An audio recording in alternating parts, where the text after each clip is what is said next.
یہ آج کی جو آپ کی مشاورت تھی، بیٹھک تھی، اس پہ تو آپ لوگوں نے ایک بڑا اعلان کر دیا کہ 36 ارکان اس وقت موجود تھے آپ کے پاس یہاں پہ، باقی جو کچھ راستے میں نواب اسلم نہیں پہنچے اور باقی کچھ دوست آپ کے جو آپ کے ساتھ ہیں، ہمیں پتہ ہے وہ تو سارے آپ کے ساتھ ہی تھے. تو اب کیا صورتحال، اب کیا آپ کہنا چاہتے ہیں کہ کیا میسیج دینا چاہتے ہیں؟ دیکھیں، پیغام بہت سیدھا ہے. جام کمال کی شخصی آمریت، ان کی جو اس گھمنڈ، غرور، تکبرانہ طرز حکمرانی کے خلاف بلوچستان میں تو ویسے ہی ایک جنرل سا ایٹماسفیئر تھا، ایک ماحول تھا عدم اعتماد کا.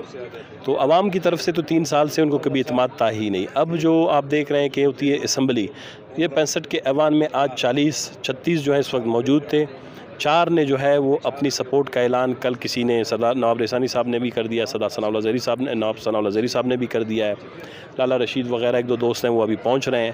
تو میرے خیال میں جب اگر کوئی 2 تائی اکثریت اس وقت جام کمال کے خلاف ہے بلوچستان صوبائی اسمبلی میں، تو اخلاقاً ہم میں سے کوئی ہو آج سے 2-3 مہینے پہلے ہی انہیں کو استعفیٰ دے دینا چاہیے تھا. تو ابھی تک وہ اسی آسرے میں تھے. کل پرسوں بھی میڈیا پہ یہی بات کر رہے تھے کہ جی مجھے اکثریت حاصل ہے، میری بات چیت چل رہی ہے، وہ ناراض ہیں، میں ان کو منا لوں گا. ادھر کوئی ناراض وراز نہیں ہے. ادھر سیدھی سی بات ہے کہ جو طرز حکمرانی ان کی ہے وہ بلوچستان کو تباہی، بربادی اور دلدل کی طرف لے جا رہا ہے. تو اس طرز حکمرانی کے خلاف یہاں پر جنرلی ایک عدم اعتماد ہے. تو یہ 40 کے قریب اراکین ہیں. ان کو میرے خیال میں اگر ایک دوست کی حیثیت سے انہوں نے کبھی ہم سے دوستی کی نہیں، نہ ہی ہمارے معاملات کو ہمیں کبھی دوست سمجھا اسمبلی کے اندر، لیکن پھر بھی بلوچستان کے ایک شہری کی حیثیت سے میرا ان کو یہ مشورہ ہے کہ وہ استعفیٰ دے دیں.